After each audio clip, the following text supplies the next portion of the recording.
আসসালামু আলাইকুম প্রিয় খামারি বন্ধুরা, আজকে আমি আমার লোকেশন থেকে প্রায় 50 কিলোমিটার দূরে একটি ফার্ম ভিজিটে যাচ্ছি। খামারি ভাই আমাকে কল দিয়েছিল এবং বলেছিল যে তার খামারে অনেক ব্রয়লার মারা যাচ্ছে। তো সে উদ্দেশ্যে আমি তার ফার্ম ভিজিটের দিকে রওনা দিয়েছি। বর্তমানে আমি গাড়িতে আছি। আশা করি আপনাদেরকে আজকে নতুন কোনো বিষয়ে পরামর্শ প্রদান করতে পারবো এবং আপনারা আমার সঙ্গে থাকবেন সেই প্রত্যাশা রাখি। তো চলুন আমরা খামারের দিকে যাই। খামারি ভাইরা, ফার্মে এসেছি। ফার্মে এসে আমি ফার্মটা অবজারভেশন করলাম। ফার্মের ওভারঅল বিষয় নিয়ে যদি আপনাদেরকে বলি, ভাইয়ের খামারে হচ্ছে 1120টা বাচ্চা ছিল। বাচ্চাগুলো আপনারা দেখতে পাচ্ছেন। এই বাচ্চাগুলোর বর্তমান বয়স হচ্ছে 22 দিন। বাচ্চাগুলোর গ্রোথ মোটামুটি ভালোই, এভারেজ ওয়েট 1 কেজি 1000 গ্রাম। এবং বাচ্চাগুলো ডেইলিতে আপনার দেখা যাচ্ছে 200 লিটার ওয়াটার ইনটেক করতেছে এবং মোটামুটি 125 বা তার বেশি 125 বা 130 কেজি ফিড তারা ইনটেক করতেছে। তো ভাইয়ের দেখতে পাচ্ছেন, এখন ভাই তার খামারে ফিড প্রদান করতেছে।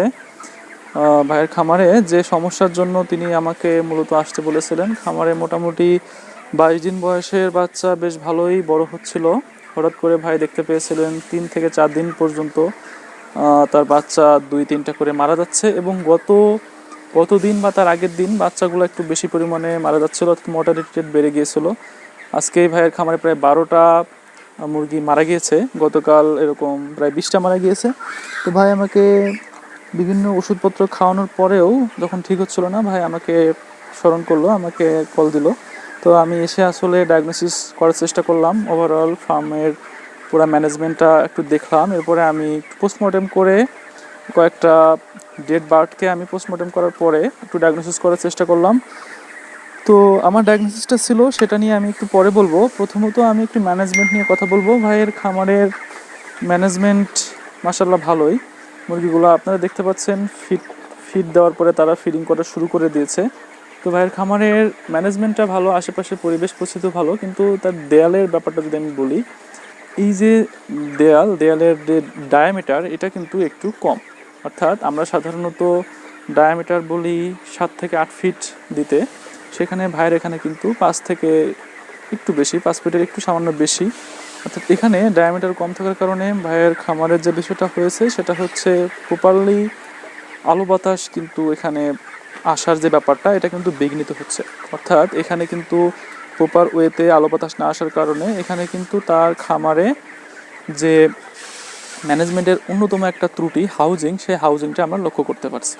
অর্থাৎ এখানে ভিতরের তাপমাত্রাটা কিন্তু যথাযথভাবে ঠিক থাকতেছে না, প্লাস মুরগিগুলা কিন্তু তাদের যে প্রপার ফিডিং এবং ড্রিঙ্কিং সেইগুলো কিন্তু সঠিকভাবে করতে পারতেছে না। কেননা পরিবেশ যদি অনুকূল না থাকে তাহলে কিন্তু তার জন্য প্রত্যেকটা বিষয় চ্যালেঞ্জিং হয়ে যায়। এটা একটা ইস্যু ভাইয়ের এখানে। তাছাড়াও এখানে যে একটা প্রবলেম, সেটা হচ্ছে বরাবরের মতো আমি বলে থাকি, প্রত্যেকটা খামারে দেখা যায় কোনো একটা সমস্যা হলেই হুমড়ি খেয়ে ওষুধ খাওয়াতে শুরু করে দেন, ইচ্ছা অনিচ্ছায়, না জেনে না বুঝে। তো এখানে ভাইয়া যেটা করেছিল, ভাইয়া কিন্তু পুরোপুরি বলা যায় বিগত 3 থেকে 5 দিন ধরে তার খামারে অনেক ধরনের ওষুধপত্র সে ইউজ করেছে এবং এই কোনো ধরনের ডায়াগনোসিস বা কোনো ধরনের চিকিৎসক ছাড়াই যে উনি ওষুধপত্র ইউজ করেছে, এটা একটা ব্যাড ইম্প্যাক্ট কিন্তু এখানে লক্ষ্য করা গিয়েছে। অর্থাৎ ওষুধের একটা যত্রতত্র ব্যবহার, সেগুলো কিন্তু খামারের যে বার্ডগুলো তাদের জন্য একটা চ্যালেঞ্জিং কন্ডিশন তৈরি করে ফেলেছে এবং কমপ্লেক্স একটা ডিজিজ কিন্তু এখানে নিয়ে এসেছে। তো এই ভুলটার কারণে কিন্তু অনেক খামারের এ ধরনের প্রবলেম হয়ে থাকে। তারা কিন্তু যে কোনো ওষুধ যত্রতত্র ব্যবহার করে, কোনো ডক্টরের প্রেসক্রিপশন ছাড়াই অ্যান্টিবায়োটিক প্লাস অন্যান্য যে ওষুধগুলো আছে সেগুলো ব্যবহার করার কারণে কিন্তু পরবর্তীতে খামারেরাই বিভিন্ন ধরনের ত্রুটির সম্মুখীন হয়। সো এই জিনিসটা কিন্তু খুব ছোট্ট একটা সামান্য একটা সমস্যা থেকে কিন্তু বেশ জটিল এবং কমপ্লেক্স একটা ডিজিজের দিকে নিয়ে যেতে পারে।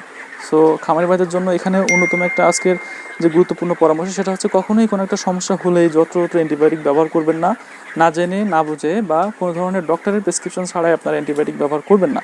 তাহলে কিন্তু আপনার খামারের ছোট্ট একটা প্রবলেম থেকেও কিন্তু আপনার খামার বেশ কমপ্লেক্স একটা সমস্যার দিকে ধাবিত হতে পারে। তো ভাইয়ের এখানে আমি মোটামুটি ডায়াগনোসিস করে যেটা বুঝলাম, তার মেডিসিনের যে একটা মেডিসিনের একটা অ্যাবিউজ, এটার কারণে কিন্তু তার এখানে একটু সমস্যা হয়েছে এবং পরবর্তীতে কিন্তু তার মর্টালিটি রেটটা অনেক বেশি বেড়ে গিয়েছে। সো এই মর্টালিটি রেট বেড়ে যাওয়ার পিছনে শুধু যে তার কোনো স্পেসিফিক ডিজিজ দায়ী, বিষয়টা কিন্তু এমন না। মূলত দায়ী হচ্ছে মেডিসিনের যে অ্যাব ইউজ। সো এখানে কিন্তু তাকে আমি এসে প্রথমে পুরো বিষয়টা অবজার্ভ করে আমি কিন্তু তাকে একটু ধমক দিয়ে বলেছি, আপনি কেন এভাবে আপনি না বুঝে আপনি ওষুধ খাওয়িয়েছেন। পরবর্তীতে ভাইয়া তার ভুল স্বীকার করেছে এবং তিনি আমার পরামর্শ চেয়েছেন। তো আমি ডায়াগনোসিস করে যেটা পেলাম, পাওয়ার পরবর্তীতে কিন্তু আমি তাকে প্রেসক্রিপশন প্রদান করলাম এবং তাকে আমি পরামর্শ প্রদান করলাম। আশা করি সে যদি আমার পরামর্শ সেগুলো পালন করেন তাহলে তার খামারের মুরগিগুলো ইনশাআল্লাহ খুব ভালোভাবে সুস্থ হয়ে সামনের দিকে বড় হবে এবং তার খামারের একটা প্রফিট এনে দিবে, সেই আশাবাদ আমি ব্যক্ত রাখি। এবং মুরগিগুলোর গ্রোথ ভালোই। সো ভাইয়ের খামারের সফলতা কামনা করি। সঙ্গে সঙ্গে আপনারা যারা দেখছেন ভিডিওটি, সকল খামারি ভাইদেরকে একটাই কথা বলবো যে আপনারা আপনার খামার জীবনে অনেক ধরনের সমস্যার সম্মুখীন হতে পারেন। হঠাৎ করে দেখতে পারেন যে একটা মুরগি অসুস্থ মারা যাচ্ছে, তখন কিন্তু আপনারা হুট করে একটা ওষুধ বাজার থেকে এনে কখনোই খাইয়ে দিবেন না। একজন এক্সপার্ট, একজন ভেটেরিনারি ডক্টর বা একজন সিনিয়র ডক্টরের পরামর্শ ছাড়া, একজন রেজিস্টার্ড ভেটেরিনারি ডক্টরের পরামর্শ ছাড়া আপনারা হুট করে একটা ওষুধ এনে ফার্মেসির দোকান থেকে এনে খাইয়ে দিবেন না। তাহলে কিন্তু আপনার শখের খামার বা আপনার যে একটা অবলম্বন যে খামার, সেই খামারের মুরগিগুলো কিন্তু খুব ঝামেলা বা কমপ্লেক্স একটা সমস্যা তৈরি করে ফেলতে পারে, যার ফলে কিন্তু আপনার খামারের মর্টালিটি রেট অনেক বেড়ে যেতে পারে। যে ভাইয়ের খামারে যেমন দেখা গেছে একই সঙ্গে আজকে 20টার বেশি মুরগি মারা গিয়েছে। সো এই সমস্যা থেকে আপনারা রেহাই পাবেন যদি আপনারা এরকম ভুল কোনো ওষুধপত্র বা নিজের ইচ্ছায় না জেনে না বুঝে ওষুধপত্র খাওয়ানো থেকে বিরত থাকেন। সো এটাই আপনাদের জন্য পরামর্শ থাকবে। আশা করি আপনারা ভবিষ্যতে আবার কোনো একটা বিষয় নিয়ে জানতে পারবেন। সে পর্যন্ত আমার সঙ্গে থাকবেন, ভালো থাকবেন, আমার জন্য দোয়া করবেন। আসসালামু আলাইকুম।